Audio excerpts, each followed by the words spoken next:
Welcome to another edition of Seekers of the Supernatural. I'm your moderator, Tony Spera. Of course, we have guest Ed and Lorraine Warren tonight. You know, tonight we're going to speak about something a little bit lighthearted, something that I find fascinating, because if there is such a world, wouldn't it be great? You know what that world is that we're speaking about? The world of elemental spirits. Spirits that perhaps you can't see, and maybe you can, but they're there, even if you can't see them. And I know tonight Ed's going to talk about, because we have St. Patrick's Day just around the corner, he's going to speak about an experience that he had on St. Patrick's Day several years ago. Now, I, growing up, didn't hear much about fairies and sprites and elementals, but Ed had filled me in. It is a fascinating subject, and I think one that you'll find fascinating tonight too. And we're going to start out, if I may, with Ed tonight and talk about St. Patrick's Day, which is a wonderful time of year to me. My wife loves to celebrate it because she's Irish. And of course, Lorraine is Irish. And I'm not Irish, as you can probably tell. And everybody's Irish on St. Patrick's Day. But everybody's Irish on St. Patrick's Day. That's right. Well said. And I feel like an Irishman on St. Patrick's Day. I go out to a local pub and I'll order a Bushmills Irish whiskey. And I'll order corned beef and cabbage, and I'll order a Harp's Lager, and I'll feel Irish for the day. And then the next day I'll go home and I'll have spaghetti and meatballs. But if I could start with you, Ed, what is St. Patrick's Day? Well, St. Patrick's Day, of course, is a celebration of St. Patrick, who actually wasn't Irish but German. People don't know that. And of course, he was credited with driving all the snakes from Ireland itself. You're not supposed to find a snake in Ireland. But the thing that fascinates me about St. Patrick's Day is the fact that, you know, there's such a huge celebration here in the United States, more than even in Ireland. And what sticks out in my mind are the fairies and leprechauns. All legends have some fact, Tony. Now, I know that I have had experiences with elementals. An elemental is an inhuman spirit. It's what we call a nature spirit. Indians worship them. If you went to Ireland or Scotland, England or Wales, these people have a firm belief in fairies. Lorraine and I visit every year what we call the Fairy Glen, which is on the Isle of Skye. It is one of the most beautiful, fascinating, mystical places you would ever want to go, Tony. I think you've been there. I've been there. Yeah, you've been there. I've been there. And they have what they call fairy mounds, which are huge hills. The fairies are supposed to live in these hills. That's legend. But I think that what we're going to talk about now is more than just legend, because it's part of Scottish history. In a castle called Donvegan, about 400 years ago. Well, let me tell about how we first heard about it. That's what's, I think, interesting.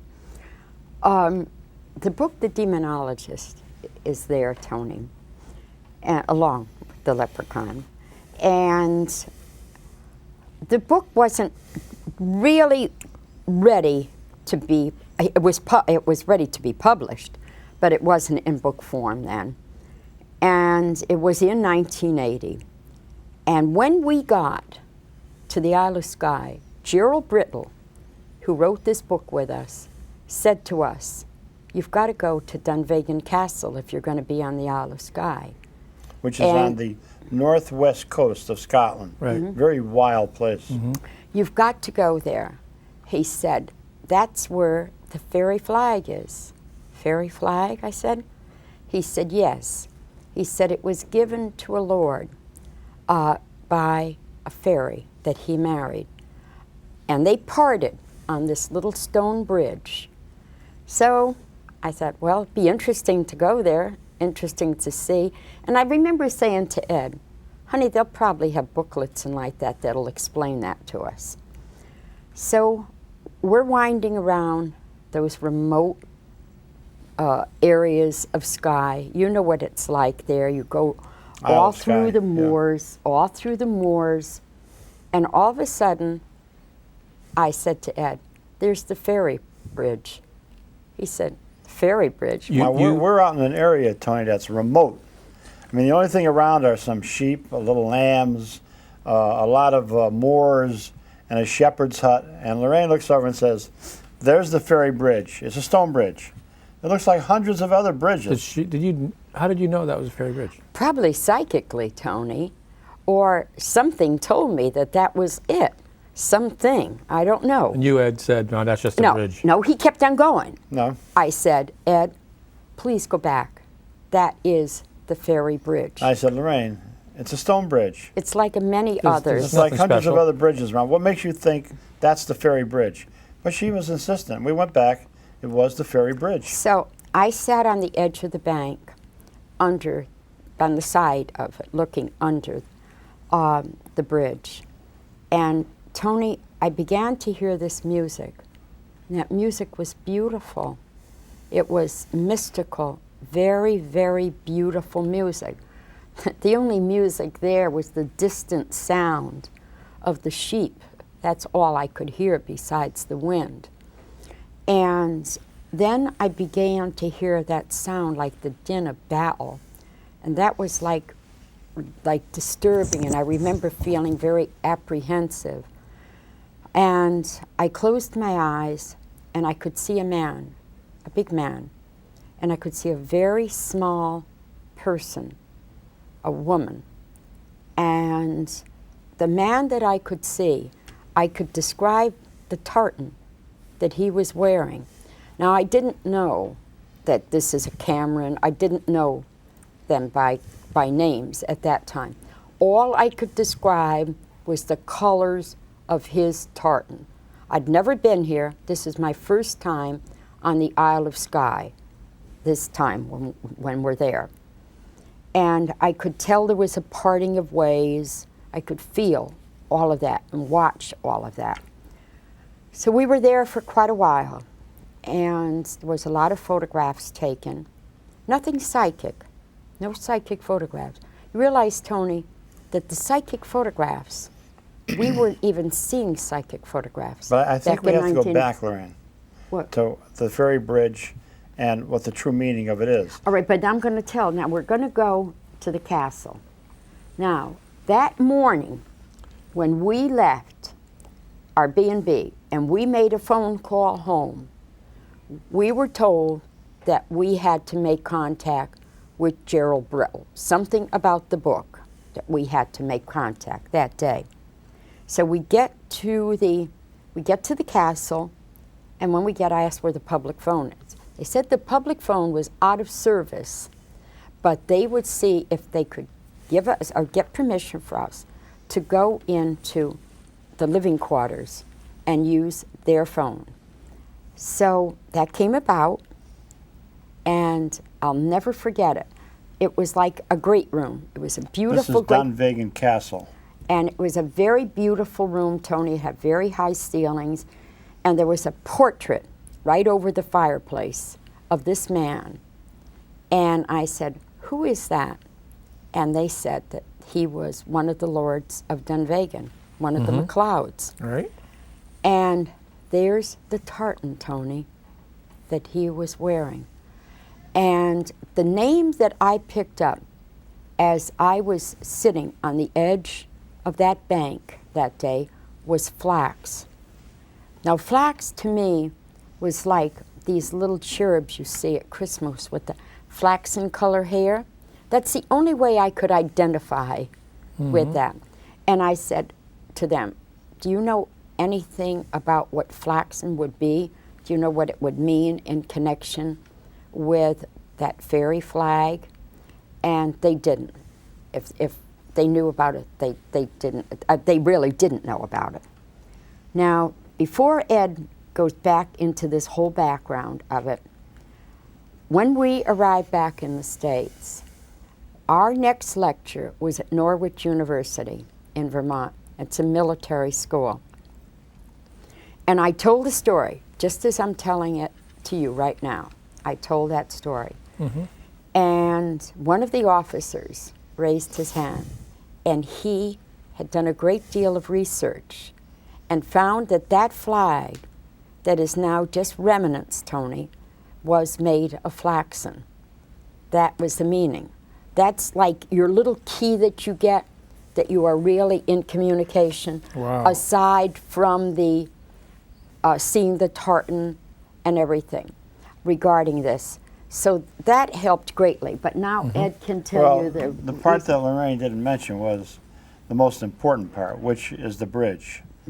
It seems that one of the MacLeods, the Lord MacLeod of Donvegan Castle, which is still there today and inhabited, had married a fairy. Now, when I say a fairy, I'm not talking about something 6 inches high. In them days, they called them the wee folks. They were probably about 2.5, 3 foot high. But after 3 years of marriage, they found that they weren't compatible, this inhuman spirit with a human being. They loved each other, and they had to part, and they had a child. This is according to Scottish history. Every Scottish child knows this. So they left on the ferry bridge. This is where they parted. But she gave him what they call the fairy flag, which Lorraine is talking about, made of flaxen. Now, she told him that if ever the castle, Donvegan, was in need of help, if it was under siege, being taken over, to fly the flag 3 times, it would be spared. Twice they had to fly the flag and it was spared. It still can be used one more time. Now, they have the remnants of that flag in a frame in the castle on a wall. As I said, this is part of Scottish history. This is what Lorraine could hear, flaxen.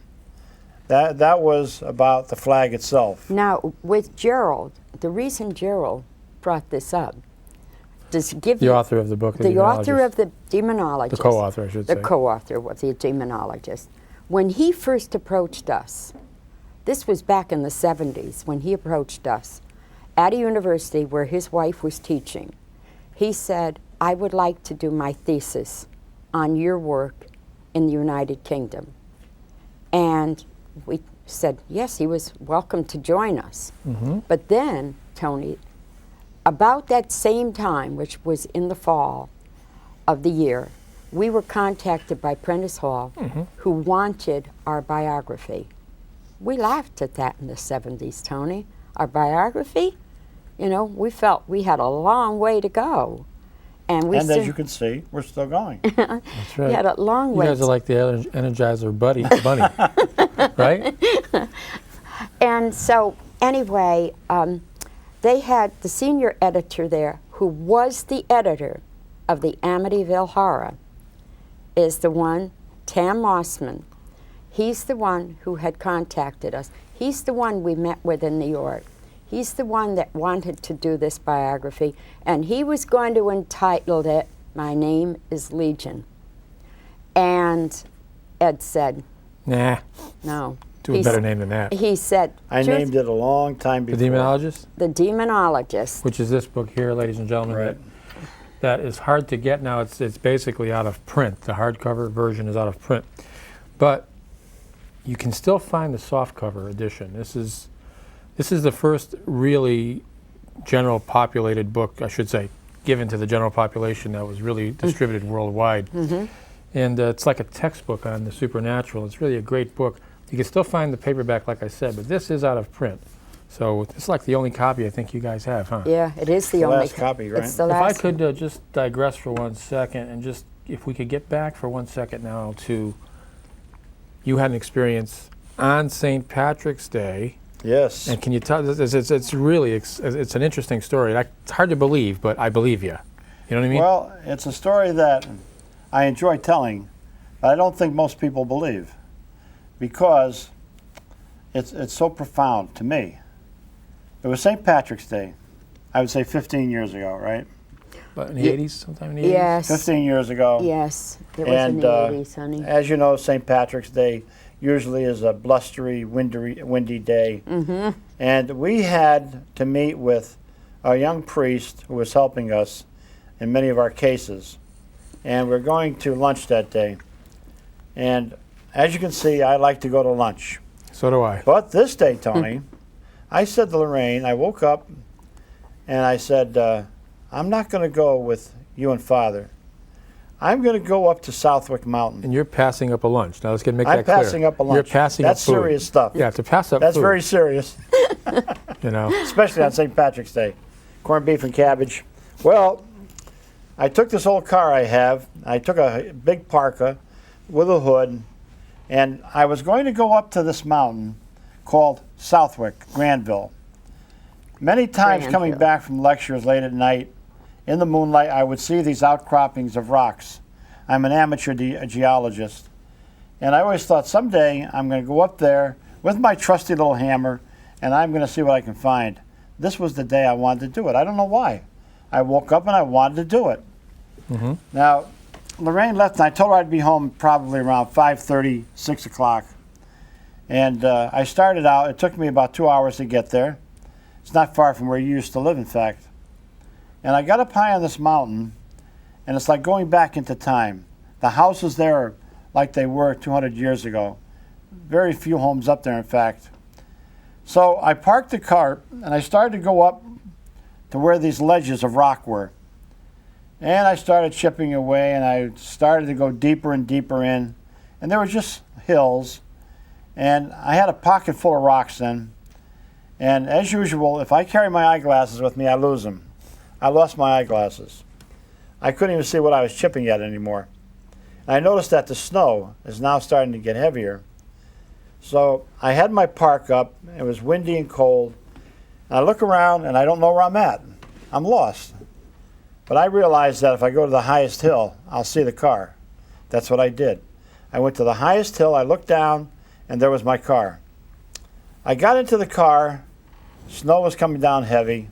I wanted to turn around and head back home. But I seen a road, and it said Second Road. And then there was a sign there, horses. Now, I had been by there many times, but I'd never seen horses. Just out of curiosity, I thought, well, there must be a barn there or something. I'll go down just a little ways. I went down. I kept going down further and further. No barn, no horses. All of a sudden, I made a turn, and there was this stream, overflowing stream with a lot of rocks. And up on the top of the stream was this outcropping of rocks that I knew I could probably find crystals or garnets. Mm-hmm. Something, I would like to collect. I parked the car, but there was also signs there. And the signs said, no trespassing. Keep out, shot on sight.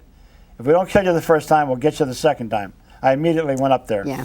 I followed a deer path, Tony, all the way up through the woods. And I came to this cathedral of pines, Mm-hmm. pine trees. If anybody has ever gone into a man-made pine forest, where they plant the forest, the trees are in columns, All in a row. almost like a cathedral. Now the wind is blowing, the snow is coming down. I walk into this pine forest and everything stops. The wind is blowing up over the trees, the snow has stopped. I'm sheltered, almost like a roof inside there. I look around and I think to myself, boy, what a mystical place. Looks like I'm inside of a cathedral or something. There was nothing but pine needles, maybe this thick, 2 foot thick at least. It was like walking on a soft rug, cushion. And I can't get over how beautiful and serene it was. And so I sat down on the pine needles. I put my legs out, and I'm just sitting there enjoying the mysticalness of it. At that point, I see a mound. Now, Scotland, England, Wales are famous for fairy mounds. Mm-hmm. And I looked over and I said, my God, a fairy mound. I said, hey, get a grip on yourself. This is St. Patrick's Day. That's not a fairy mound. But it looks like a fairy mound. Then I look over, and about 15 feet away is a little green object. Mm-hmm. Nothing else except brown pine needles. No cigarette wrappers, no candy wrappers, no beer cans, no bottles, nothing. No sign of man in the forest. No sign of man in that forest. And I'm looking at this little green thing, and I'm thinking, a bottle cap. And I looked around again, and I sat there for about 15 minutes just enjoying the serenity of the place, the mysticalness of it. Now, I'm not sensitive, but even I felt what was in that forest. Mm-hmm. There were elementals. My curiosity got the best of me. I walked over and I picked up this little green thing. It looked like a little green hat. that a little Irishman would put on top of his head, or a leprechaun. I said, come on now. I said, get a grip on yourself. That's not a hat. There are no leprechauns here. That is not a fairy hill over there. But this looks like a hat. It looks like a little green elemental's hat, a leprechaun's. Sort of like this little statue here. I didn't have my glasses, so I couldn't get a good look at it. But I felt inside of it, there was nothing in there, ribs or anything, that a bottle cap would have on it. Right. I put it in my pocket. I said, well, I'll keep it. I started out of there. I put my hand in my pocket again. I said, but it looks like a little hat. I don't care what anybody says. I put it back in my pocket, and I said, Lorraine's not going to believe this.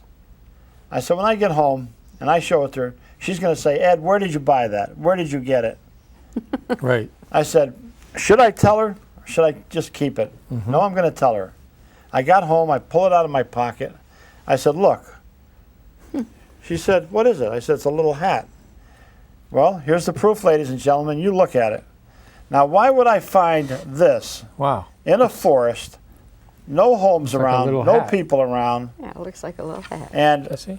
inside of it there's a clover and a 17. You it see that, says- Tony? It says it's 17 in here. Yeah, Right. and it says And clover. it says clover there, and it looks like a little leprechaun hat. Yep. That's right. That's a good way Here, of Ed, it. Now- you want to show that Show it against your against sweater, your maybe, so sweater. it'll come up to the camera very well. You see that? Just the way you're holding it. So. There's the proof of the pudding. I know you're laughing out there. You're saying, this guy found the bottle cap, or he went to a store and bought that. I didn't. That is I wild. found this in a deep forest on St. Patrick's Day, See how he where treasures it. nothing else was around. No bottles, no nothing. He keeps it in a little. Yeah, Now- he Chest. keeps it in that little I chest. feel yeah. that it's what we call an apport. Lorraine's father was the typical little Irishman. He was a happy man. He loved everybody. Didn't matter what color you were, how big you were, how small you were. He loved everybody, and everybody loved him. He would never miss a St. Patrick's Day parade. He would go down there and he'd enjoy himself all day long, and you know how he came home. But that man was as close to somebody that would be heavenly as I can ever think of. You could never say a cross word to him. You could never get mad at him. He was a leprechaun himself. I believe that her father He always put that believed little that. hat there in the forest As a for sign? me to find. Yeah. As a sign an apport, to say yes. that he was all right, perhaps? Yes. Yes, yes. That's what I believe. Yeah. I also believe that there are elementals there, because later on, I've only taken a handful of people into this forest. And one woman was able to take photographs of elementals. They would come out sort of like star-like figures. And when she first showed them to me, she said, you know what those are? I said, no. She said, those are fairies, elementals. Now, everybody can't see a fairy or an elemental. This is as close as I ever came, except for one other time. I was a child. I couldn't have been more than 5 or 6 years old. I had never heard of gnomes. Gnomes are part of the fairy family. I went astrally to a forest in Beardsley Park, under the roots of a tree, and I seen gnomes. Now, was it a dream? It could have been a dream, but I knew nothing about gnomes. I knew nothing about fairies. I only know what I experienced. They said, come down into the roots of the tree, which is where I went.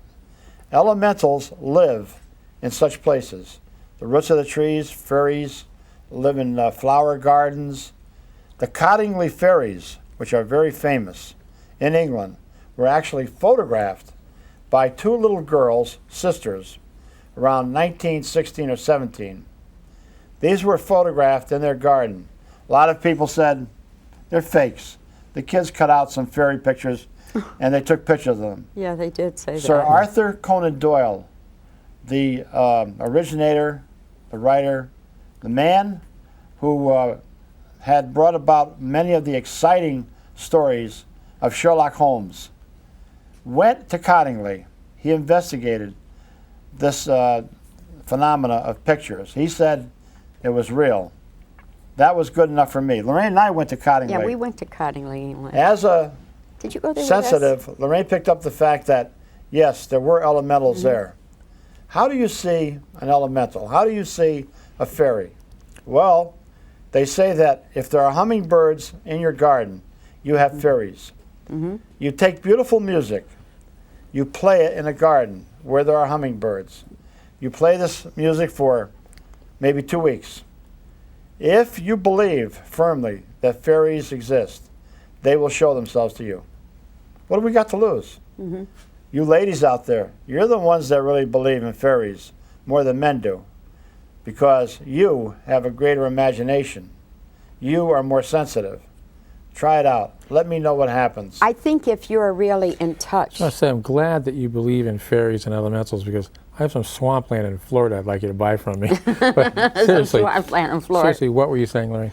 I think people who really believe in the whole area of nature and are really in touch with nature, I think that is the individual, like Judy, who is really loves, can identify every bird, can identify the trees, can identify the flowers, and feel them. Judy, I don't know who Judy is. Our Oh, my Judy. wife. That's my wife. That's Sure. our daughter.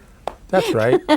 And I think Judy believes in fairies, Of course. and I believe in fairies, and She believes do in you believe in Superman. She angels? believes in Superman also. yes, right, Right super, here. If you believe Tony. in angels, Right here, Yes. ladies and you gentlemen. can believe in fairies. Tony says she believes in Superman too, him. She's married to Superman. So, But anyway, and this whole thing with the hummingbirds, I believe that when they are near, and never did I ever see as many as you have in your yard, then that means that fairies are near. I think they are that's very. what those are? I thought they were large bugs or something. They are not. You know they're not large bugs. They're beautiful. They're But people that beautiful. are close to nature, your wife is very close to nature. Yes. She loves gardens. She knows all about Animals. plants. She knows Yes. all about trees. Yes. And these things would be attracted to somebody like her. She would be the type. That would never surprise me if she actually So witnessed. she could actually probably see an elemental or a fairy see it or photograph it. or photograph it. Yeah. But Well, it's been interesting. We are almost out of time. It's been very interesting. But, Lorraine, if you'd like to tell folks out there about our P.O. box, yes. why don't you give it to them? Okay. Any correspondence whatsoever addressed to us, the Warrens, Ed and Lorraine, at Post Office Box 41 in Monroe, Connecticut, 06468. Fairyland. Everybody, thanks for watching tonight. We'll have more exciting shows to come. For Ed Warren, for Lorraine Warren, I'm Tony Sparrow. Good night. Very good. That was very good.